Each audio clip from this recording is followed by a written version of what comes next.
Thanks for joining us on this Sunday Night Football watch party as you're joining Ryan and I as we're going to recap all of today's action while we watch the first half of the Chiefs and Jets Sunday Night Football matchup here.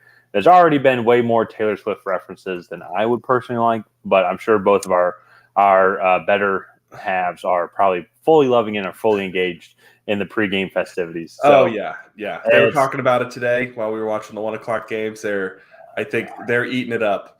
So they are eating it up, and especially too. It's funny, like seeing this whole new fan base coming and learning football. It is kind of intriguing, but at the same time, it's like I wish it would have been more natural. But hey, you can't complain too much, But it's not going to be a good game tonight. The Chiefs are going to win pretty handily, in my opinion. Is there anything you think the Jets could do tonight? A couple defensive scores, maybe. The Jets defensively are still one of the best teams in the league. I just they're gonna need some help. But even then, I think Patrick Mahomes is going to be too safe with the ball for them to really even be able to make that big of an impact. I think anything, it'll just be maybe lower scoring than the normal Chiefs game. So for me, that's kind of, they'll need a couple defensive scores, but yeah, I don't know. Not with Aaron Rodgers out, this game is not nearly as exciting. Well, I will say he is in attendance. Like we're looking at him now, he is on the sideline, and he is looking. I'm just curious what it's going to do for Zach Wilson, because that's the thing. I think if you have Aaron Rodgers in your ear, like right there reviewing all the plays, like what are you seeing here? Like, okay, on this play, this formation, hit the check down. That was some of the things too that just Wilson seemed to miss. So, because I believe this was probably going to be Wilson's last year in New York, unless they just hang on to him just because he's on a rookie contract. But you just still want to try and see him develop somewhat. But I think there is some potential talent there. But then on the flip side too, what is going to be the Jets' downfall tonight is just that that offensive line is just trash. It's just absolutely atrocious. I think Chris Jones is going to have a day. And this defense in general, the secondary is young but improving a lot. So kickoff is about to get started here. So we'll kind of be watching and updating kind of as we see it, even though you'll probably see it first if you're watching us here. But Ryan, let's we're doing our season-long challenge, and you are kicking my butt. If you want to pull that screen up here, let's recap, see how we're doing so far today. Yeah. So, Ryan, a lot more green than red, and I'm a Falcons fan, so there's a lot more red on mine than green. So, but yeah, there were a couple key games, that we'll talk about here, but in general, I don't know what your thoughts were, but a lot of just kind of boring, bland games. Even the Thursday Night Football game, it was entertaining to watch Detroit play so well. This team is legit, but wasn't really an entertaining game at all. I think Green Detroit Bay kind of raced out to a lead, and then the Packers maybe slowly chiseled away and made an attempt to come back, but I don't think it ever was very close. No. I don't even think the final score was.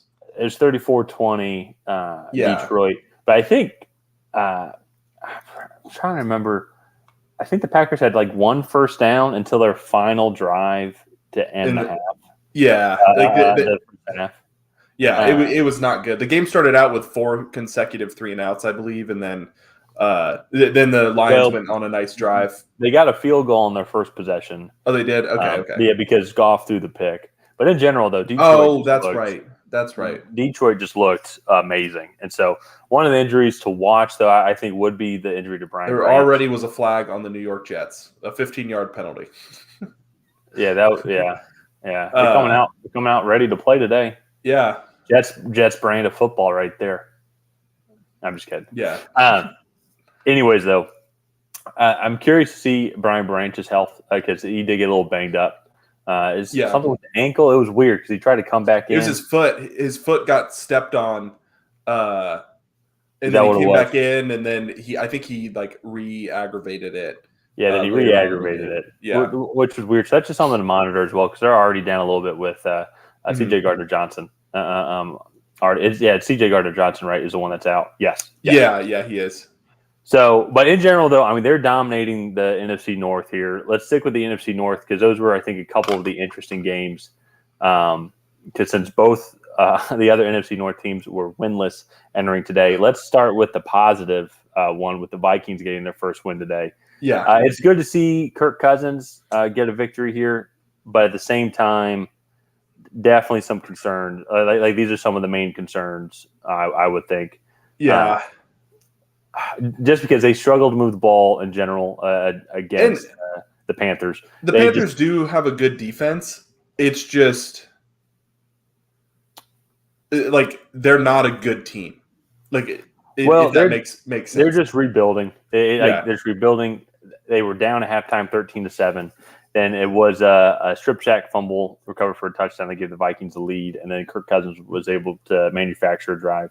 But just in general, though, it just seemed like two lower tier teams just kind of battling it out. There's just a big struggle there with the Vikings offensive line, Carolina's offense as a whole was struggling. Vikings defense did play a little bit better. I think they played a little more aggressively, but at the same time, though, they're going up against. This isn't the most threatening of offenses to come out and play more aggressive against. So that was nice to see that they do have that ability. Yeah. And the longer Brian Flores is there, I do expect this defense to be playing better and better. But yeah, there really isn't too much to talk about here. Only 2 offensive touchdowns. Both were passes to Justin Jefferson.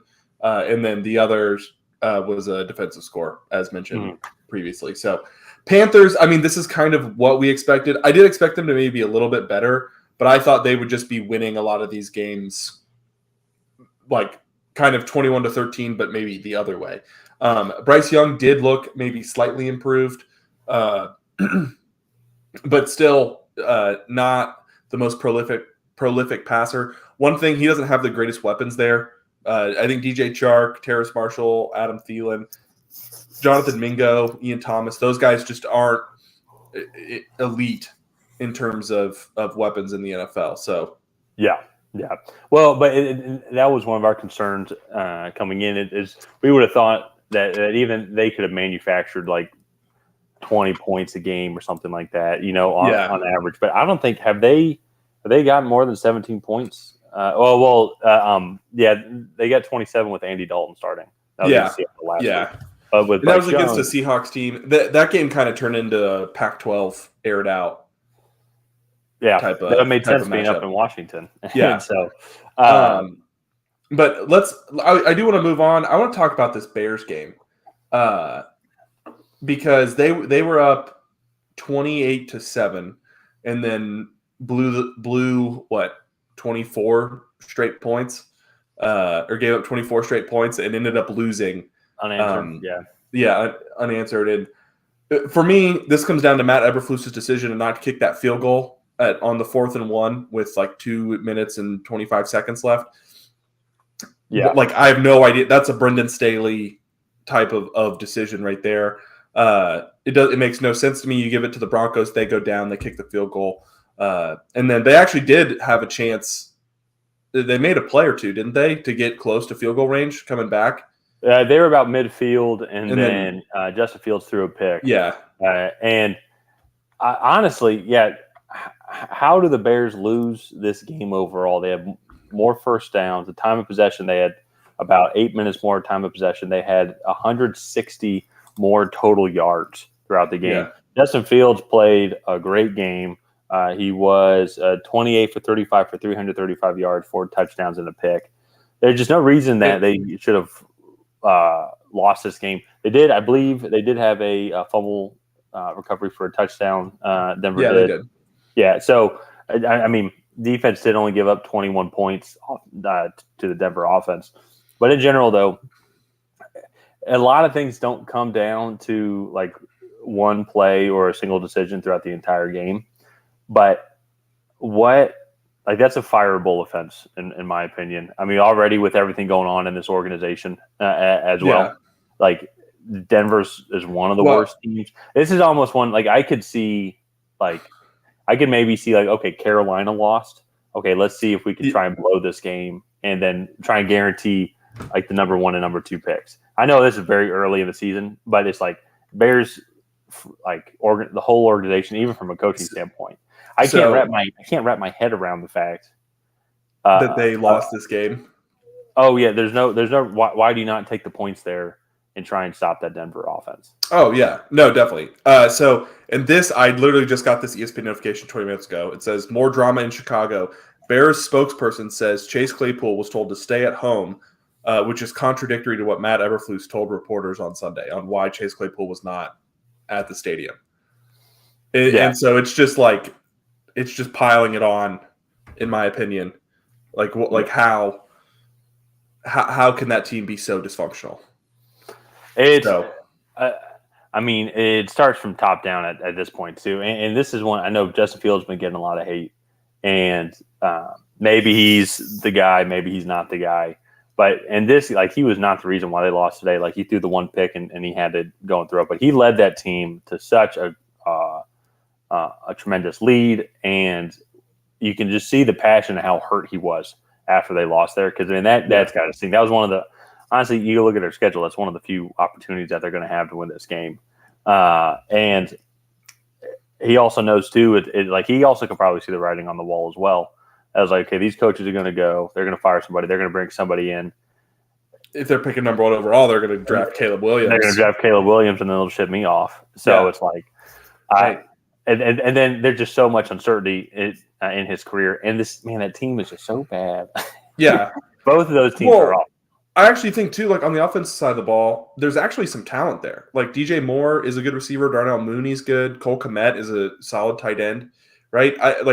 There's actually talent there. That offensive line, when healthy, is good. So Khalil Herbert ran for over 100 yards. Yeah, today. I mean, this isn't writing home much against this Broncos defense. That you put up 28 points against them. I mean, no, this defense is trash.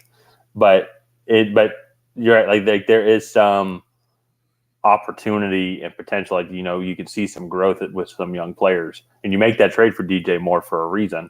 Yeah. And he showed it today. He had 131 of receiving yards and a touchdown. So it's tough to watch. The Bears are turning into the Lions. It seems like. Yeah, I don't mean for that to be offensive. So the Broncos, to the Lions. That's fair. But the Broncos, though, then on the flip side, you get your win. That's about it. I mean, they still look like hot garbage. So the fact that they can't stop Justin Fields in this offense, I know everything that I just said, but it's this team is just tough. Man, they scored 17 points in the fourth quarter. Yeah, I believe the fumble return was in the fourth quarter as well. No, I think it was in the. Oh, was that the third quarter? No. It was. Oh, that actually tied the game up. Oh, it did? Okay. Yeah. And so, they still didn't look good. To me, Chicago looked like they were actually handling them pretty well. Then they kind of quit and threw the towel, and that allowed them to get some momentum and kind of turn the game around. So this game was it was the toilet bowl. But what do you think a team? Let's say that scenario plays out. Let's talk about this for a second. What do you think the team does with Justin Fields after Matt Eberflus gets fired? I mean, so he'll be coming into his fourth year to rookie deal. Well, and then that team gets control then of the fifth-year rookie option as well. Yeah, because so if you trade him by the trade deadline, they would get the opportunity to sign him to the fifth-year option. So, for me, I'm looking at teams like New England. I'm looking at teams like even I think the Falcons would be in the running. I was bring that up. I would give up a third-round pick. Yeah, I think you give them depending on where you are, a second or a third-round pick. If you're picking in the early part of the round, I would say you could get away with a top 75 pick there. Maybe you're throwing a third and a sixth for them. If I were the Patriots, I would be like, we'll give you Mac Jones and a third for Justin Fields, and then maybe the Bears give back a fourth with Justin Fields as well. So because then at that point they'd be bringing in Mac Jones to be the backup for Caleb Williams.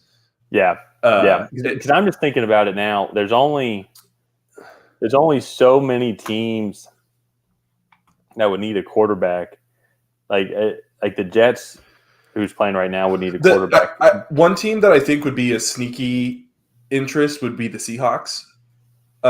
Bring him in under Geno Smith. You get the 5th-year option. Geno Smith's contract would eventually expire. You could potentially groom Justin Fields, and be like, you can come sit behind Geno Smith. We revitalized his career. We want to do the same with yours. Come on, like that would be one that would be interesting to me. Maybe even like if you're the Cardinals, and like Jonathan Gannon isn't sold on Kyler Murray. I saw a report today that Kyler Murray is not going to come off the PUP list once when he is healthy. Okay. So yeah, like that would be something to me that like you could potentially take a swing at. So like there are teams out there that would be looking for a quarterback in the Justin Fields type of situation. And to be fair, he still is really very much an unfinished product because he's never gotten a fair shake in Chicago. They have been so bad and poorly coached. I would love, and we can segue this then to the Falcons game. I would love to see him in Arthur Smith Falcons offense because he is a much better passer than Desmond Ridder. He's a much better runner. Much better runner, much more lethal runner. Yes, and I just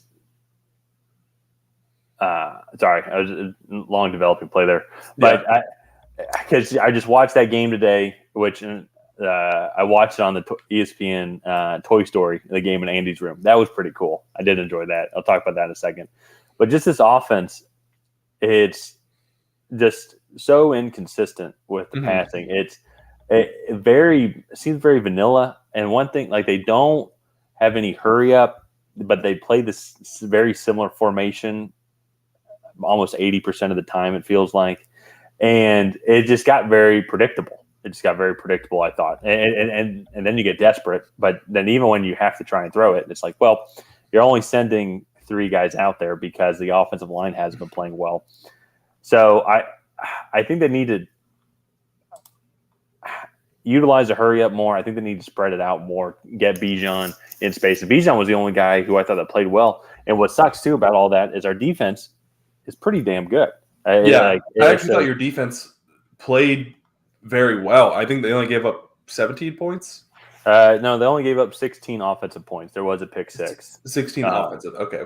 Yeah. So they ended up losing 23-7. Yeah. But just with this offense and on paper, how good this offensive line is, and you look at the weapons, we should be averaging 23 points a game. But we've only put up 13 points the past 2 games offensively. And I understand Ridder has only had – this was his 8th start in the NFL. But 4 games last year. Yeah, 4 games last year. But even then, last year, of course, you're coming in towards the end of the season and you're like fresh and young and everything like that. But it just seemed they seemed to be able to move the ball through the air a lot more. There was that balance. And now it just seemed like maybe lost its touch or maybe just more predictable. But it's like we need 7 guys to block 4 or 5 rushers. Yeah. I think some of that could just be rust. Also, like every season's different, so maybe they threw in a couple extra wrinkles into the offense that they're just trying to get down. This was something I do remember last year. Was this offense did start slow, and then as the season went on and these guys played together, there goes Isaiah Pacheco. Yeah, about a 50-yard touchdown. There you go. But game's over. Yeah. That for me is like as the season goes on, I think your running game will get better and better. So I do think that's something to look forward to. Well, I hope so. That all depends on the offensive line.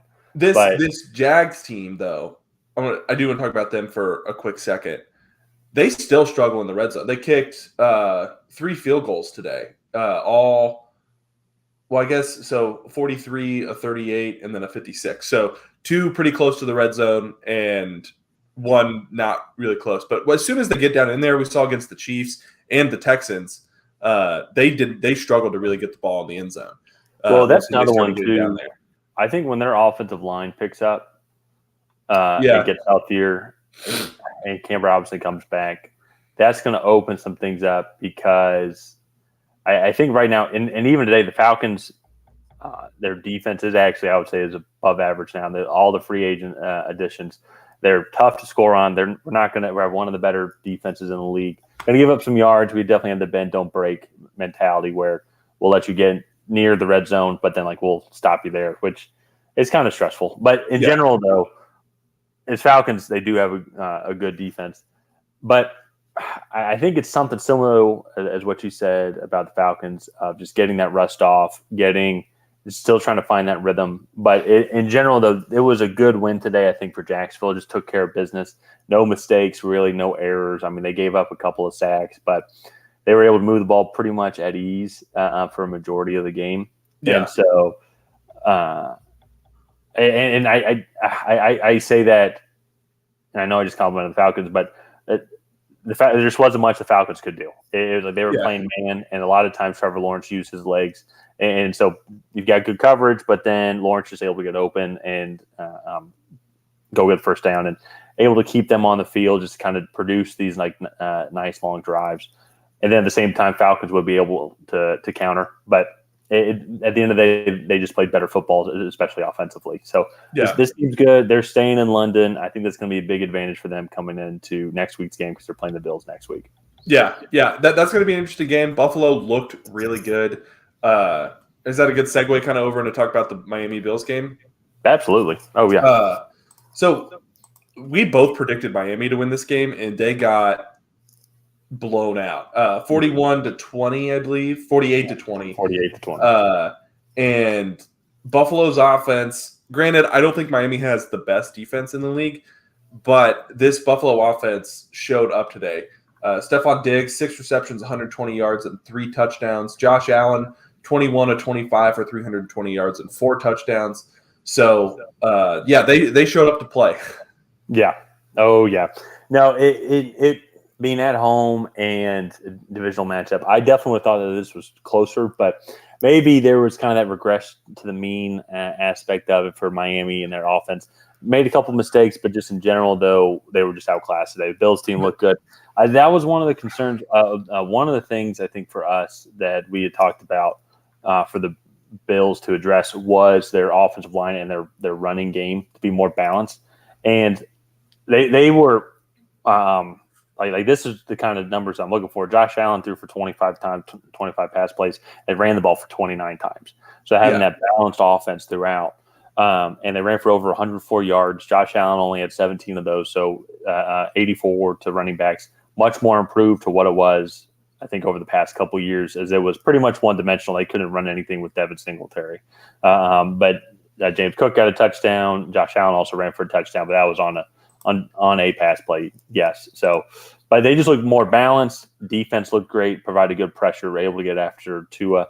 Some tips went their way, and we were able to get some stops, make them more desperate. One thing, though, I will say, it is looking like what's this guy? Tre'Davious White.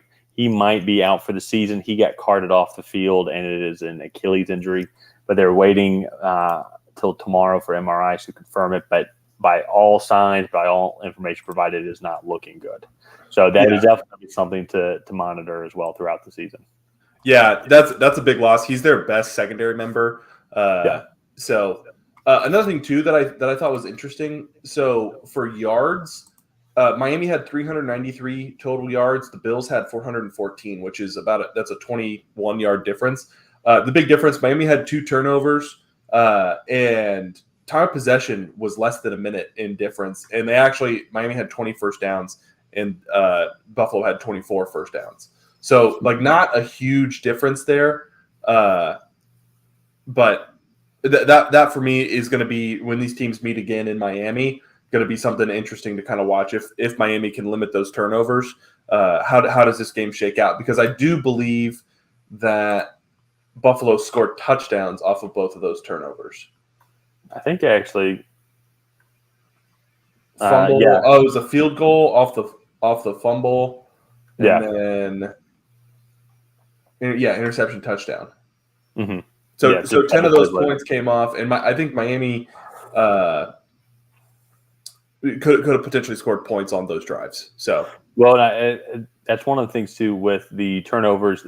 and where they're at. They were in their territory, deep in their territory, so it wasn't too much, too many yards for the Bills to go for them to put points on the board. And so that's just momentum changer right there. And then they were able to find ways to stop the Dolphins offense. And then, as you mentioned, the Dolphins defense, they didn't have Jalen Phillips today. Also, too, Jalen Ramsey still not back. So it was just them being at home. It was just a lot to it was just a lot for them to cover and everything. This offensive line seems to be playing a lot better for Buffalo, which could be scary moving forward if this offense stays as explosive as they've been the past couple of weeks. I mean, I think they went 38, 37, 48 now of offensive on total points scored. 38 in their last 3 games. Yeah. Which they had a really bad – they only scored 16 against the Jets. Yeah. So. Yeah. No. So, yeah. Oh, yeah, it was 16. Yeah. I mean, so they're looking pretty strong offensively. And, yeah, they're leading the division right now, I believe. They're both 3-1, but they have the head-to-head over the Dolphins. So, that's going to – yeah. No. That's a big win. I guess, is this a good time to talk about the Patriots game then? That's all you, man. I'm not going to lie. I was playing with the baby, and I was watching the other 2 4:00 games. And I was also watching the rest of the NASCAR race at Talladega. So, and I was like, once the NASCAR race was done, I was going to put on the Patriots game. But based off your reaction, I did not have to watch anything. So I'm just going to kind of hand it over to you. That was the worst performance I've ever seen by a Bill Belichick team, ever. Mm-hmm. They were unprepared. They had one big play that got them to the field goal. Other than that, they never even entered Dallas territory until the fourth quarter. Mac Jones, I'm officially done on Mac Jones. He's not the guy. He never will be. It's time to pack it in and move on from Mac Jones. He had 2 interceptions. He should have had about 5. And he had a fumble that was returned for a touchdown. And one of those interceptions was also returned for a touchdown. This offense is completely inept. Somehow it is actually worse in the first 4 games this year than it was last year. Doesn't make any sense to me, but it is. Like, they are much, much worse. And so I don't understand it. I'm not saying it's time to move on from Bill Belichick, but it is time to move on from Mac Jones, and this offense needs to be completely rebuilt. Because it's just not working. It's not working at all. And with the cherry on top of how bad this performance was, Christian Gonzalez, Matthew Judon, and Jabril Peppers, 3 of your best defensive players, all went out with injuries today and will most likely miss some time over the next coming weeks. The one that concerns me is Judon, because they're saying that it is related to the bicep tendon. Yeah, I'm curious if that is a tear or a rupture off of the arm, which that's season ending, and that's definitely not good. Daniel Akwale, one of the Patriots defensive tackles, did that last week, and he's on season ending IR. Yeah. So have you seen that? It's weird when someone does that. There's a buddy of ours. He did that, and it's like, it doesn't hurt, but then your muscle's just dangling there because it's not attached to anything. At all. So sounds like Gonzalez, it hurts a little bit. Well, no. He said it didn't hurt like now because he was just waiting for surgery. They were able to give him some stuff to help with the pain. But it's like you can't move your arm or can't lift anything, and so like it didn't hurt. But it's like it's just dead weight there. So I'm sure though Judon's going to get much better medical attention than my buddy.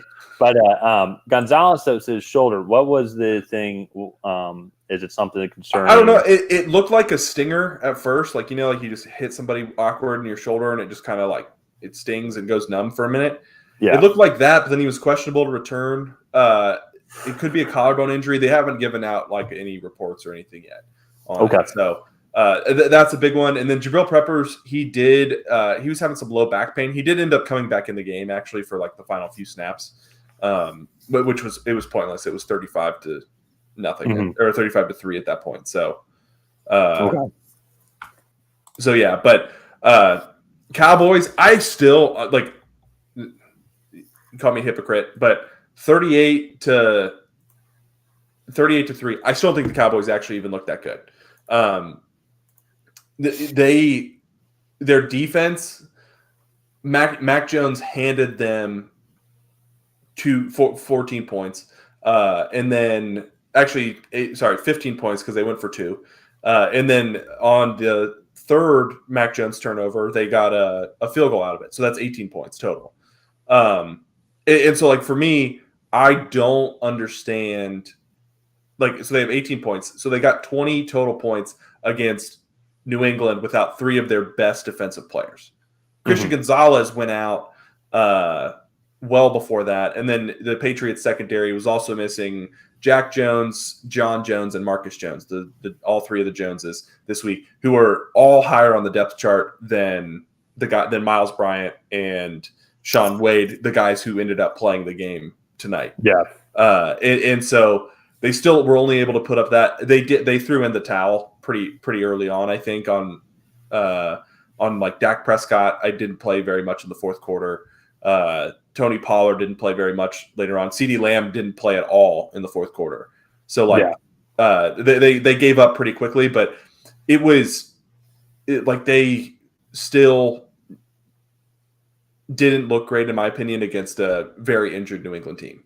So that was just a mess in my opinion. Well, it's hard, and this is the thing. It's hard to really get a read on Dallas because if you look at their 4 games, they've all just been so odd. Just a weird blowout to the Giants. Then they played the Jets team without Aaron Rodgers, and we all knew it's like they can't score. And the only thing the Jets did that day was that long touchdown pass to Garrett Wilson. Yeah, and that was it. So and then they have an awful performance. There's a horrible team performance against the Cardinals, but then today the Patriots give them a win. But I would say, like, to their credit, though, I think this defense played significantly better from what I saw.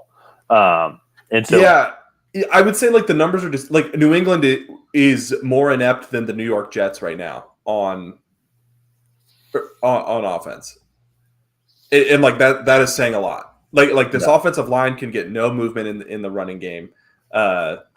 These receivers get zero separation. Mac Jones is better than Zach Wilson, but I think it's marginal, especially with how bad he played today. So you watched the game more than I did today, but with Mac Jones, I mean, I've seen, like, you go look at that Dolphins game. He was the only reason why the Patriots kept that game close. In my opinion, that was the defense. The defense played well against Miami, but offensively, though, he was the only one. He was evading sacks every single time. It seemed like he was one that was making these great throws. He had a couple of poor throws that turned into picks, yes. But in general, though, he was of the touchdown Noah Gray. So this game's over. We're 17 already. So, but they I think it's tough. It's almost like a similar, I think, kind of maybe, I don't say similar effect to maybe like Justin Fields, but it just seems like Mac Jones is the only guy on offense, and from what I've seen, that actually has a consistent skill level, like to be elite. But there's not a support system around him. But that's an outsider looking at. So the Patriots probably have the Patriots have a bottom 5 receiver group in the NFL. I'm trying to think of a team that is worse, and I'm like, the Panthers have a bad one, but I think that's actually probably still better. I honestly can't think of one off the top of my head. And for me, like, I don't even think the Texans maybe. But even then, I'd probably still take Nico Collins and Tank Dell over anybody the Patriots have right now. So, absolutely. That's they're doing great. Nico Collins doing great. That's and so, like, that is who Mac Jones is trying to throw the ball to. He has very limited physical tools in arm strength, athletic ability, and like today, it was by far his worst performance I've ever seen. Like, like you go back to even rookie Mac Jones, and like it was atrocious today. And to me, I think today was a clear sign of regression. I'm really curious how much fight this team will have, especially if Matthew Judon is out for the year. This offense, it looks completely inept in what they're doing. And then also Christian Gonzalez was a big hope for this defense, and he's looking like he's going to miss some time as well. So yeah, we'll say one thing too to give them a little bit of leeway is it is a new offensive system, so it takes time. Like it definitely takes time to learn the system, but I can definitely understand the frustration just with a lackluster performance like this, where it's just not even. It's like they look decent. It's not even like last week the Commanders lost 37-3, but if you actually watch the game, they were moving the ball. It was close, everything like that. But they got blown out in like the late third or like in the fourth quarter with turnovers and everything. But in this one, though, I mean, they gave up, is that a 9 or 10? Okay, 10 points. They gave up 28 points.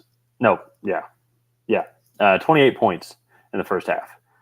Like immediately. You just immediately go down 10-3, and then they go down to score then 17-3, and then you go up pick six, 24-3. So it's just that's just demoralizing because then the game is essentially over. There aren't too many of those great. No. Well, especially too, like when your offense has been completely inept all year, like it's just frustrating because there were some signs of hope, and you're like, oh, maybe like this offense can put the pieces together against this Dallas defense that struggled last week against Arizona, who's supposed to be one of the worst teams in the league. Or actually, they're supposed to be the worst team in the league. And this defense struggled against that offense last week. And for me, like it's just this performance is unacceptable. We're a fourth of the way through the season already, and Patriots, they still have to play Buffalo twice. They still have to go to Miami, and then they play the Chiefs, Chargers. I mean, like I don't know how this team is going to put together. I mean, they now have to win 8 or 9 games out of their and only lose 3 or 4 more. So, so that for me, I think it's personally time for the Patriots to pack it in. Get what you can for your assets, and start over. Like, get Belichick 71 if he wants to stick around for another 3-4 years and try to get this ship right. Then by all means. But if not, then it's time. Today is the chickens have come home to roost on today. So I like it. So now this was a tough one though. It was especially to a boring game. Just in general, though, but it's sticking in the NFC East, though, that was not a boring game. Eagles barely squeaked out the win against the Commanders. It was a great game. Yeah. It was great to see the Commanders bounce back after that game that I just mentioned that they had last week, because you knew that their talent was there. If you actually watched the game, it was close. Like it was actually close for a little while, but then it just got way out of hand. But then this game, though, good comeback. They was back and forth. They were leading actually for a part of it there. Eagles came back, and just let's start off with the Commanders. This was a type of game to me that gave me confidence that like they look more and more like a wild card team for sure. And maybe I don't know if they can win the division. I think they could beat the Cowboys. I think they could beat the Eagles. They almost did today. Actually, let me rephrase that. I know they could beat the Cowboys. I know they can beat the Eagles because they almost beat the Eagles today. They just got to make sure everything goes right. They're just still a younger team, especially offensively, with a lot of their skill position players. And then their secondary, A.J. Brown had a game, a lot of that. I think he was matched up against Emmanuel Forbes a lot, and they definitely exploited that matchup. And so I think A.J. Brown, what did A.J. Brown go for? I mean, he had to be 9 for 175 and 2 touchdowns. So he had a pretty good game today. Yeah. So to put it, Jalen Hurts only threw for 319. So 2/3 of the time, Jalen Hurts was looking AJ Brown's way, and so the matchup just worked perfectly, especially in their favor. And I think with the Commanders, it's one of those almost kind of like, hey, these guys were the NFC champs, and Zach Wilson just got sacked on a flea flicker. I don't think I've ever seen that before. Yeah. So I needed an interception for a touchdown. I'm playing my buddy who has Travis Kelce, and it's looking like he won't. I mean, looking like Travis Kelce hopefully won't do much tonight. But I need like an interception. Oh my God, he's wide open. Oh, did you just miss him? Yeah, he was running kind of a corner route, and he's wide open. Zach Wilson just doesn't throw it. Well, it's with the flea flicker. It takes time. No, but he's scrambling. I don't know if you saw it. Yeah, no, I see it now. He's scrambling now. And so if that guy, if that edge rusher wasn't there and didn't have to move up in the pocket, he would have got him. Yeah, at least I would hope he would have gotten him. Yeah, that's fair. Zach Wilson seeing and making the correct throw and him actually hitting the wide receiver are two totally different things. There you go. Positive yards, 3-yard catch. All right. 4. Well, with the Commanders, though, I think if you look at the positives, like we hung with the NFC champs on the road with Sam Howell. Like those are the positives that like he hung in there. I thought he played a great game. It was fun to watch. Then for the Eagles at the same time, I think just another confidence building win. Where you just dominate, kind of. Well, I wouldn't say dominate actually. I would say like you fought, and this was a grinded out game, and we pulled out victorious, just like how we know we have to. And stat line, 319 yards. They did not run the ball nearly as much. DeAndre Swift was a rushing leader with only 56 rushing yards. So that's something to monitor. This rushing defense is one of the best in the NFL. So that front four alone is just nasty. So that's fair. And then to your point too. And this is the thing that makes the Eagles so lethal. They can beat you in so many different ways. Like today, Hurts threw for 37 yards. And to the point I mentioned earlier, though, it's like they exploited Emmanuel Forbes. And just Emmanuel Forbes is a good young corner. He is still a rookie. And a veteran team was able to exploit that. And so that is just going to be what, like, just some of the growing pains of the team. But the Eagles, though, can beat you that way, where they're like, okay, today we're going to throw the ball more. And then against the Vikings, like, okay, we're going to run it all over you. Same thing against the Bucs as well. So if they play a team that just has a good defense overall, they'll make it work. Like if they play the Titans today, they're going to throw the ball all over that secondary. They're not going to run the ball nearly as much because the defensive front for Tennessee is decently good. So, but in general, though, good wins for Philadelphia and Dallas.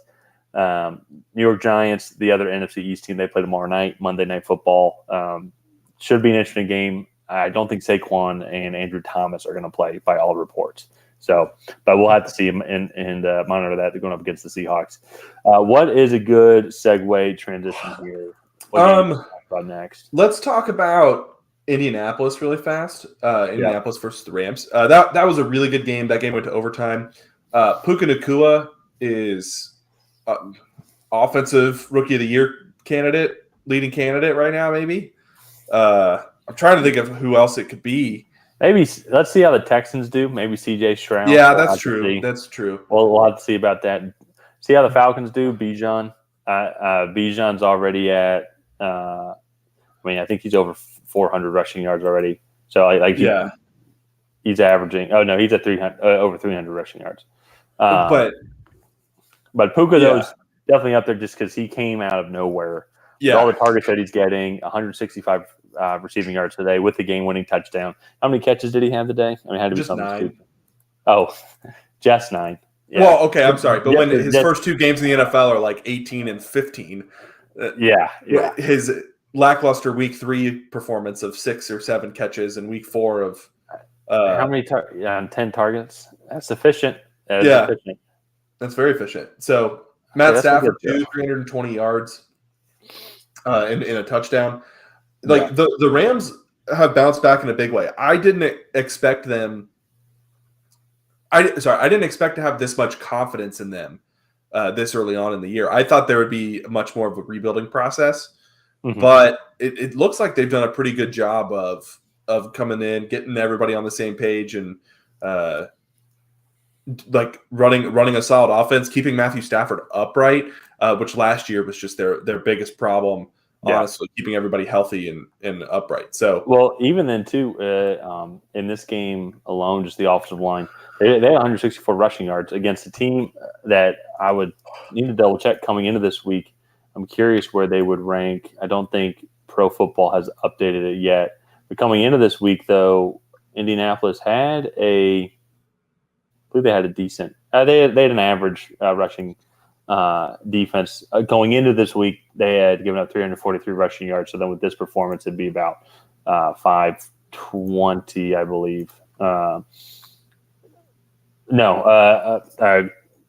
to 500 actually.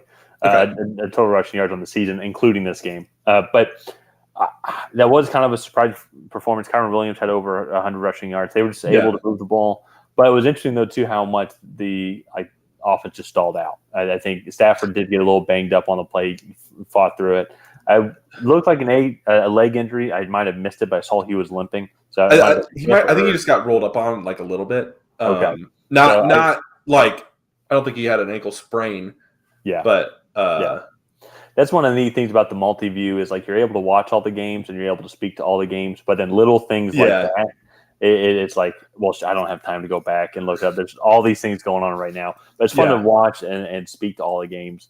But we watched that game a little bit more because there were a lot of just kind of dud games today.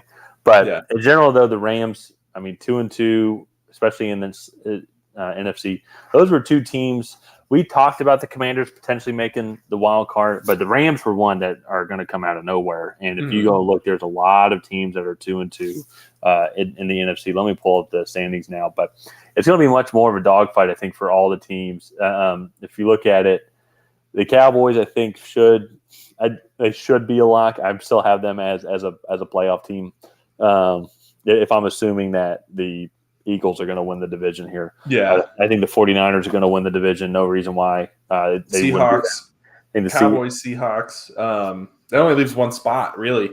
Well, the Lions will win the NFC North, in my opinion, and then the NFC South will have their division guy. But not NCAA. But I say they'll bring up the Rams. It was already kind of tight between the Giants, the Commanders, an NFC South team that might want that might be able to go 9-8 and have a decent season and contend, but the Rams were not in there. So now it's just another team in there. It makes all the tiebreakers every single game now this early in the season super important to try and break any of these tiebreakers. Yeah. So it's going to be like the NFC. I thought the AFC would be playing out more like the NFC, whereas actually I think you're looking like now the Jets and Patriots I think are out of it. So you'll have the Dolphins and Bills that will be going at it. The Bengals right now look out of it. The Steelers had a rough loss today against the Houston Texans. And so like they're 1-3 now. Houston Texans? No, the Steelers. The Steelers, or are they 2-2? Steelers are 2-2. Texans are 2-2.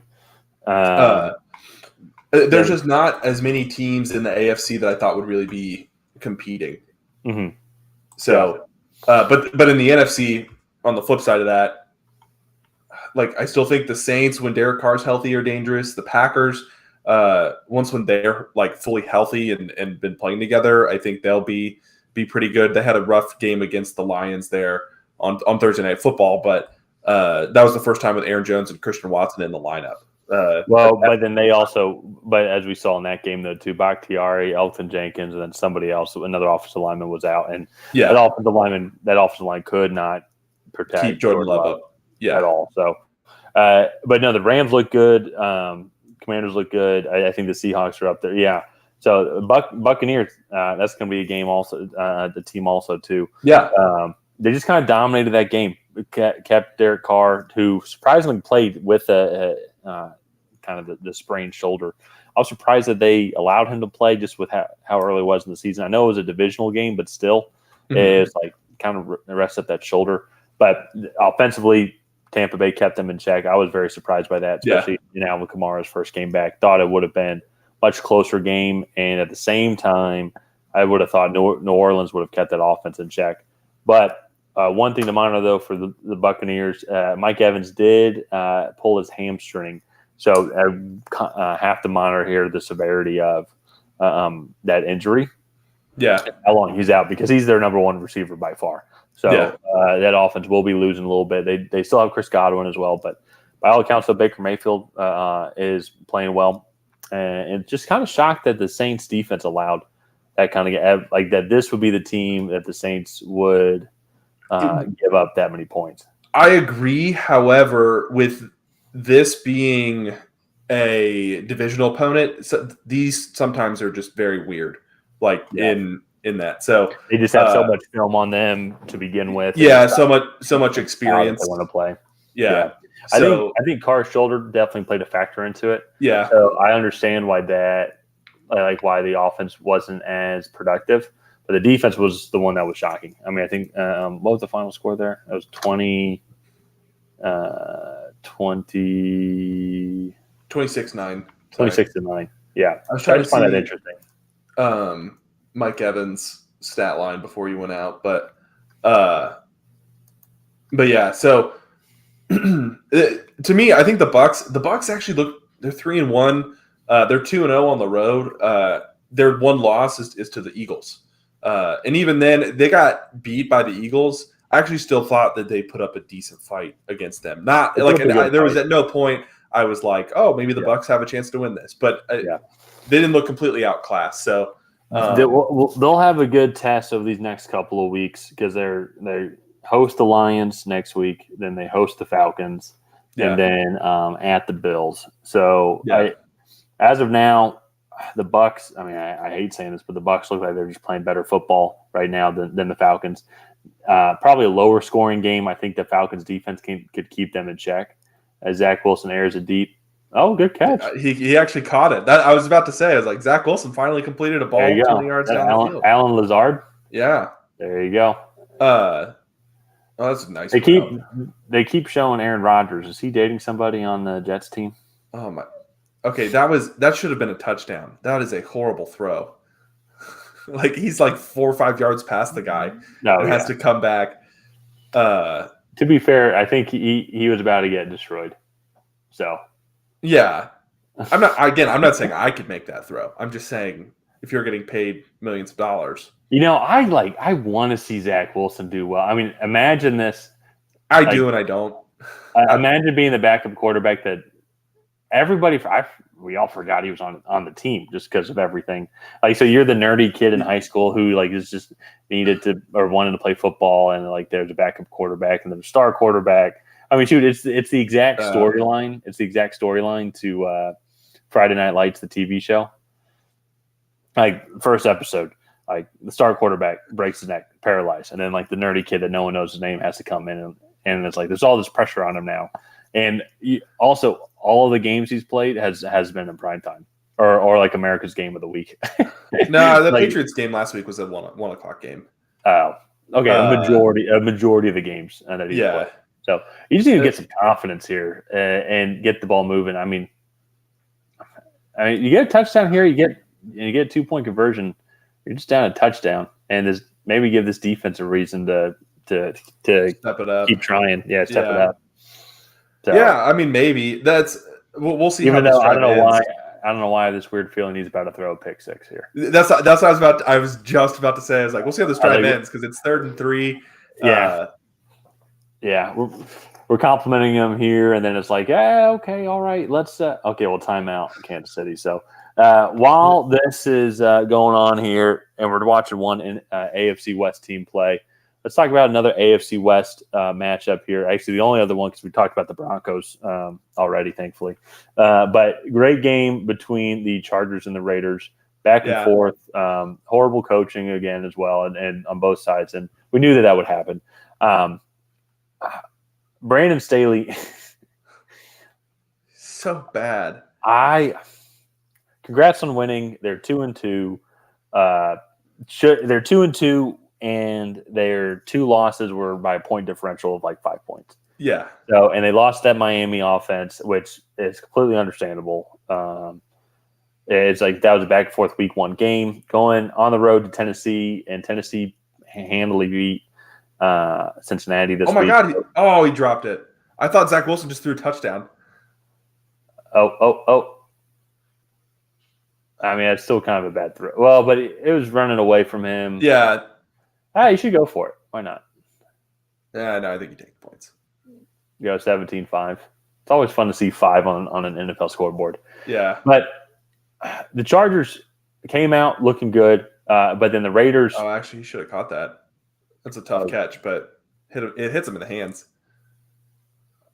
Oh, yeah, he should have caught that. Yeah. It's tough. And it's a really tough throw, too, as you're, like, running away and you got to go throw across your body. Yeah. I feel like that was about it. That was the only chance they had. I thought he just shanked it left. Harrison Butker's field goal, I don't know. Like the goalposts were only like in the left half of the frame, and like I thought the ball was just like going so far right, but it's just it's just because it's a weird angle. Yeah. So, but quickly on the Chargers here. I mean, that's going to come back and bite Brandon Staley in the ass one of these times. It's just there's so many, like, you can't go for it. Last week, I get it because there was maybe I can wrap my head around it. If you get the 2 yard or 1 yard, then you win the game, and Minnesota has no timeouts left, and it's only like 45 seconds left. I believe as well. So there's only so much in the playbook that they could do. This time, though, you have a rookie quarterback. A rookie 4th round pick. It's not like it's CJ Stroud. Who did better in the second half. I will say he did better in the second half. But still, though, I would want to trust my defense and make them have to travel all the way back down the field. Yeah. But then also, too, on top of that, it was still, if I'm not mistaken, wasn't still pretty early in the game. Like the 2-minute warning hadn't passed yet. Yeah, the 2-minute warning hadn't passed, and the Raiders had one timeout. Yeah, so it's like it's not like that would have iced the game. No, if that made sense. No, I'd be like, no, kick the ball as far down, and you've got to use all this clock, and you have to score a touchdown. So that's what made no sense. You helped them out so much. If it was 45 seconds left, they get no timeouts. We could win the game right now. I can respect and understand that aggressiveness. Like, I'm just an aggressive play caller. I don't apologize, as he said. Don't apologize for any of my decisions. But this is one, man, make them have to throw the ball. Make that kid have to have a game-tying drive. Overtime. But, last week, it didn't work. And then it was 4th and 1. You had run the ball. I'm not sure what their running stats were today. I'll find them. The Chargers or the Raiders? I think Josh Jacobs did decently well. Well, I was talking about Joshua Kelly had 17 carries for 65 yards. He was their leading rusher. So, it's not like you're running the ball super well. Last week, they were running the ball even worse. And then what do you do on 4th and 1? You run the ball right behind the center, where you have had zero success all day. And then today, it's 4th and 1. What did you learn from last week? Not a thing. Yeah. You run the ball right up the middle, you don't get it. And it's just really. Well, it was a QB sneak. It was a QB sneak. Yeah. That Herbert just got stuff. And one of the things, too, I'd be curious on how much it affected him. But he did something to his finger, and we don't know what it is. If it is a torn, if he just cut it. But his left middle finger, Justin Herbert, his non-throwing hand, got stuck in Max Crosby's helmet when he threw a pick. And so he came out, he had a splint around and everything, had a glove, had it all taped up. I'm curious how much of that effect of the snap and of him holding the ball. Jets got a pick. Oh, okay, there you go. Played a factor into what like him trying to move the ball forward on the 1 yard play. But at the same time, though, the Chargers offensive line got no push on that play. No. I will say they did, as a team, ran for 155 yards total. Joshua Kelly had 17 carries for 65 yards, but then Darius Davis had 3 carries for 51 yards, so maybe a little bit lopsided overall. Well, Darius Davis is a wide receiver. No, yeah, so it was just like sweet plays and everything. Yeah. Like that. So, but in general, though, this is where you just look at the stat lines. Aiden O'Connell went 24 for 39, 238 yards. And then Josh Jacobs only had 17 carries for 58 yards. It's not like the Raiders' offense was moving the ball at ease, at any point. It made sense where, if he kicked it back, it was going to be like a Peyton Manning style, game time touchdown where there's there's nothing you can do because he just knows exactly. what you're doing on every single defensive play. So it's once again just a questionable play call by Brandon Staley, and there's just been so many of those where it cost them the season, and he's uber aggressive it seems. And who knows? These past 2 weeks we're criticizing him. They won the game, but I also think that they got lucky. Like I think they got lucky these past 2 weeks. So yeah. Oh no, they got so lucky. I mean, they gave Minnesota a prime opportunity. At least here, if they get the first down, the game is pretty much like over. But even if you don't get it, they still go down, score a touchdown. You're going to overtime. You're not losing. Minnesota, like you're only up by 4. Like if you give them the ball at the 30 with a minute left, it's like kick it to the other 20 and then make them go 80 yards in a minute to score a touchdown. Yeah, because the best thing that could probably happen in that situation is they throw a Hail Mary. Like that's probably the best case scenario for them. So that's me. We've been very critical of Brendan Staley, and I like the talent on that Chargers team, and he is holding them back for sure. So yeah. The offense, I will say, depending on what happens with Justin Herbert and his finger, offense does seem to be a little bit more potent. I think Kellen Moore is helping out a lot, and so I'm curious to see how the is that horse collar? Is that what that is? Or I think they called a horse collar. I don't think you're allowed to tackle from inside the jersey anymore. Oh, okay. It's there. He missed him. Jeez.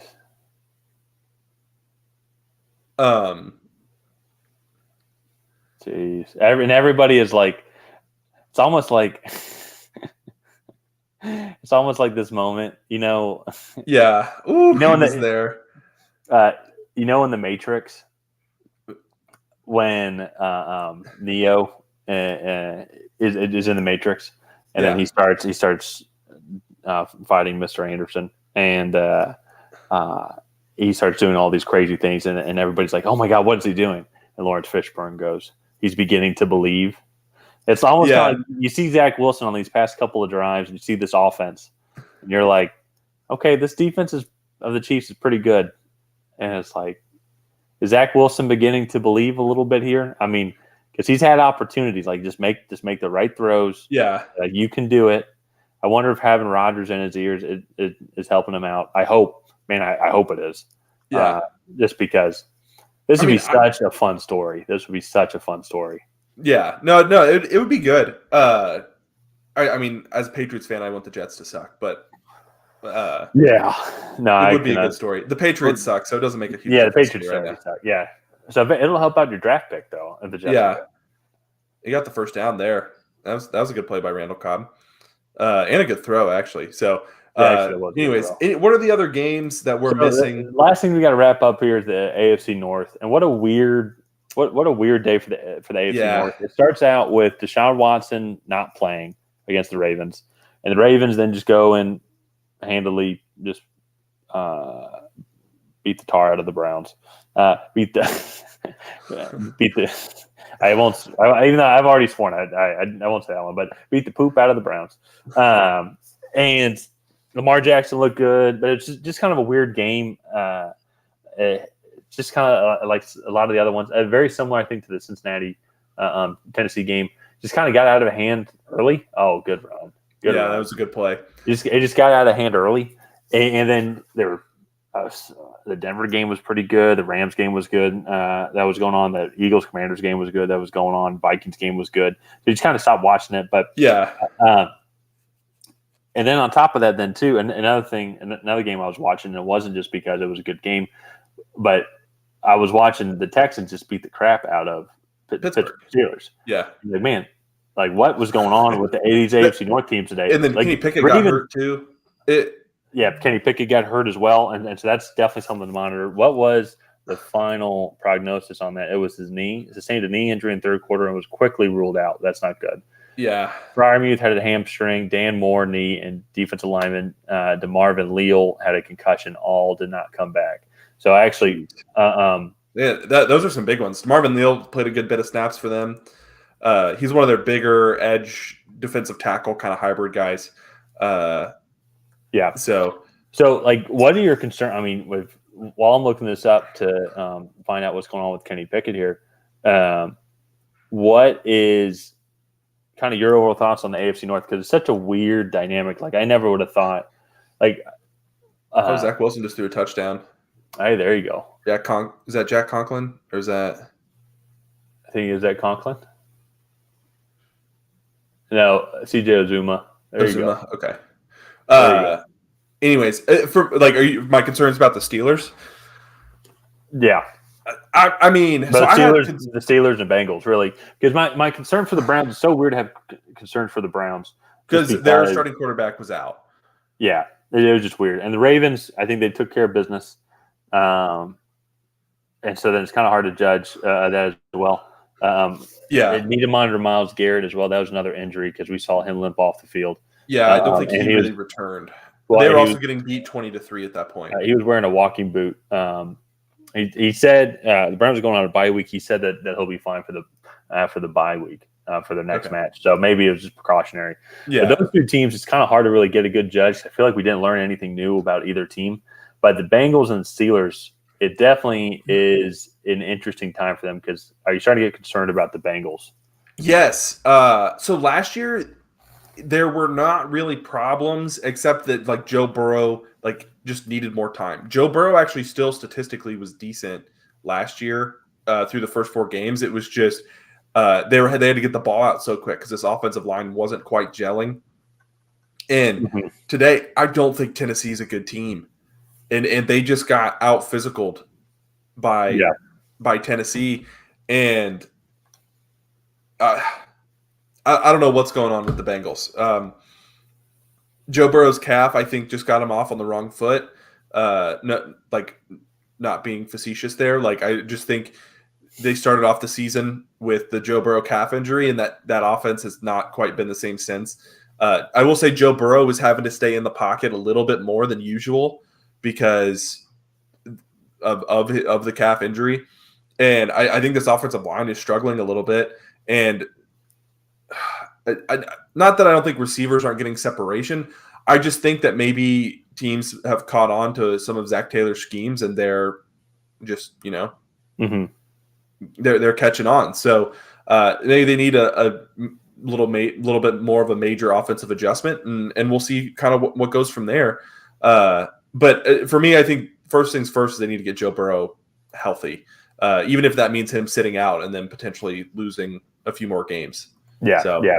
Well, and that's one too. You go look at the Bengals are playing the Cardinals next week, and I initially would have thought that would be kind of a lock, like a lock, or just a week to just kind of maybe rest Burrow, and just let everybody else take care of business. Now with T. Higgins out, it seems if I'm read correctly in the report, it looks like he has a broken rib as well. So we'll have to monitor then his overall health status. Yeah. Or at least it's a rib injury. I don't want to say. Let me double check. Yep. It just says, it suffered a rib fracture, which that doesn't sound pleasant at all. No. So, and it was already one of your top receiver targets in general. So it's just going to be something interesting to monitor. But at the same time, too, the Bengals started off 1-3 last year, right? And so it's hard to not really. I mean, there are some concerns, but I have a feeling though, were we not saying the same thing about the Bengals last year? Yeah, this does feel different. Yeah, like they are completely inept on the offensive side of the ball right now. They had a couple good drives against LA, and that defense really shut them down on Monday Night Football. Was that Monday night or was that Sunday night? No, it was Monday night. It was Monday night. Okay, yeah. And like that for me is what that felt like. They found some signs of life on the offensive side of the ball, but it still wasn't a good performance by any means. Now I was hoping that they would build on that into this week, and they got totally shut down this week. So it's going to be interesting to see what they do to bounce back. And then to shift gears kind of towards the Steelers. Yeah, I have some serious concern. They didn't look good in week 1. I'm trying to remember who they played. The 49ers. Yeah, that's excusable because that's one of the best defenses in football. Week 2 against the Browns, they should not have won that game. They Right. looked horrible. No. Uh, Oh yeah. they got 2 defensive touchdowns and a big play to George Pickens, and that Yeah. was about it. And then last week, who was it? Raiders. They had a couple good plays last week, but the Raiders are totally inept as well. Just more inept than the Steelers. And this week they got outclassed by a Houston Texans team that frankly should not be very good, but is playing really, really well right now. So They're playing well. That defense is looking good. I mean, shoot, they're playing the Falcons next week, and I'm not entirely excited about that game. No. Like I would have thought that would be. The defense is looking solid. Will Anderson is doing really well. C.J. Stroud is looking great, and then Nico Collins, Tank Dell, and Robert Woods also is doing well. Like, what was their stat line? So, like, Nico Collins had a great game today. And then who was it? He was really the only one. Then next couple guys with the highest reception, Dalton Schultz and Robert Woods, had 3 catches. But still, 17 completions total as a team for 312 yards. C.J. Stroud had another over 300-yard game. So just in general, this team just is looking consistent. And also, too, C.J. Stroud has still not turned the ball over, at least through the air. I need to double check if there was any fumbles. I don't believe so. Yeah. No, I mean, C.J. Stroud, not the most efficient day, 16 for 30, but still 306 yards for 2 touchdowns. That's really impressive. Like, yeah, that is extremely impressive. So I like what they're doing down there in Houston. They're playing hard. So I think that's a good rhythm that they're in, and I'm actually kind of looking forward. I think they're in contention for that division right now, aren't they? I think all the teams are 2-2 or worse. I think every team is 2-2. Actually, yes. So everybody is tied right now in the AFC South. Oh wow! And they have wins over the Jags, but a loss to the Colts, right? Yeah. So, that's really interesting. I thought the Jags would be running away with this division. Well, they absolutely still could. But this Texas team definitely has new life in it for sure. With D'Amico Ryans leading the way, C.J. Stroud's doing great. Fun young defense. It looks like also, and then that could be targeting right there. It definitely yeah. But I would say, but the Colts are looking good. They just look exciting. Definitely young and inconsistent. But AFC South could be a lot more interesting, I think, than a lot of people initially thought. Yeah. No, yeah. I mean, they're as competitive as a lot of the other divisions in the AFC. So yeah, I'll take that back. That wasn't targeting. He lowered the shoulder. Yeah. So but yeah, in general though, I mean, we talked about some of the good games, or like the few good games, but a lot of blowouts. Just a lot of kind of boring games. This game's actually turned out to be a lot more interesting than I think we all initially thought. I never would have thought it would be 17-12. I thought the closest margin that the Jets would be in after the Chiefs scored would have been 7 points. Yeah. After they scored their first touchdown. You talk about the 49ers continue to steamroll opponents. And just another very business-like props to Christian McCaffrey. Another 4 touchdown game. Yeah. And then too as well, this Cardinals team is just one. They're just fun to watch. They fought extremely hard. They got it down to 4 points, got it down to 21-16 because they went for 2. And then 49ers just businessmen-like, just march down the field. Not really any issues moving the ball, not really any issues stopping the Cardinals. The Cardinals really had to bring out all the stops and play their absolute best to go down and get some touchdown drives.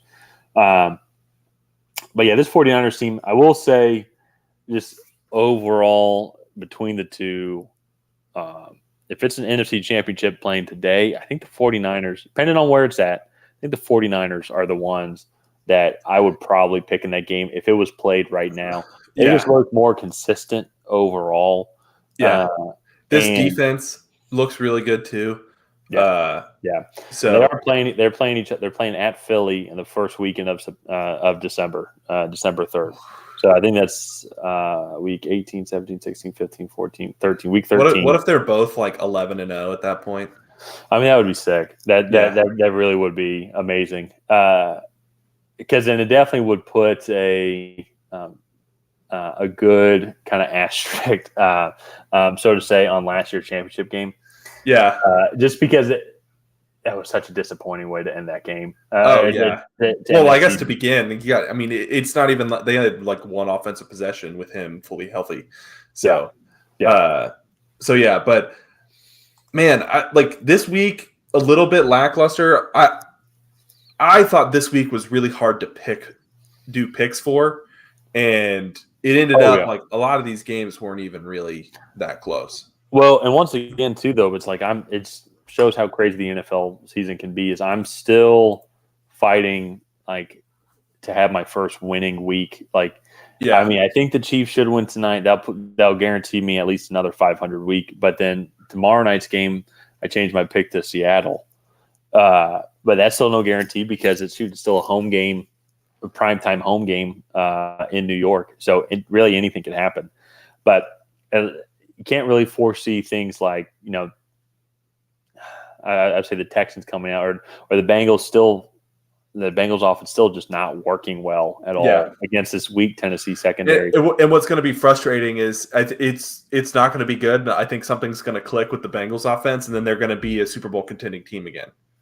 Oh yeah, I still don't want to play them. They'll have it figured out here soon. They always have, and I think, they've been so great over these past couple of years. They've been able to figure it out. I'm sure they will figure it out. They might not win the division this time, but that being said, though, there's definitely some clear flaws with the other teams in the AFC North that I think that they can. Like, I mean, if the Bengals and Steelers played right now, like I think I would still pick the Bengals because that Steelers offense is a joke. It's not good right now. And then outside of the front seven, I would say the Steelers, the secondary's good, but it doesn't scare me, if that makes sense. TJ Watt is what's going to cause that. Yeah. Is what's going to cause any havoc in that game. Ravens, once again, I think that there is a limit, I think, to their overall ceiling, I would think. I think they're just a good, well-balanced team, but at the same time, they have to play a kind of grinded out, gritty style game. They're not going to blow you out. They don't really have too many people to throw to, even though it was a good offensive performance today by Lamar Jackson and company. Yeah. And then the Browns, I would say, when healthy with Deshaun Watson, they're the one who I think has the most weapons, and then combine that with their defensive front. Mm-hmm. They're the one who I honestly think on paper would be the most lethal, but they need to stay healthy. Deshaun Watson needs to figure out his shoulder injury that's going on now. Also, then too, Kevin Stefanski is arguably the worst coach in that. Not arguably, he is the worst coach. In that division by far. There are three great coaches in that league, so I don't mean that really as an insult to Stefanski, but he has also demonstrated like he has made poor game management decisions. Yeah. So you have to factor all those in. Bengals are definitely still not out of it. It's still, we just got to October. It is such a long season. Yeah. Like, that's what's interesting too. Even me talking about the Falcons earlier with like, got to figure out something out with this passing offense. It's still 4 weeks in. This offense only had one drive together in the preseason. A lot of these guys didn't even play in the preseason, so they're still trying to figure it out. Mm-hmm. The fact that they're able to, now they're only a couple games back and they know that they're going to be playing these guys. It's a long season. Not really too much time to panic just yet for a lot of these teams, unless if you have a major injury. But in general, though, you just want to start seeing some good football, and I think we're about to start seeing that, though. October, leading into November, and like, okay, it starts getting very serious at that point. Yeah, and that's like Patriots would always say, like, real football doesn't start till November. So everybody's just gearing up for those. So it's going to be interesting. It did seem like there were a lot of injuries today. Like Myles Garrett, Kenny Pickett, T. Higgins, Christian Gonzalez, and Matthew Judon for the Patriots. Anybody else? Justin Herbert had to watch his finger.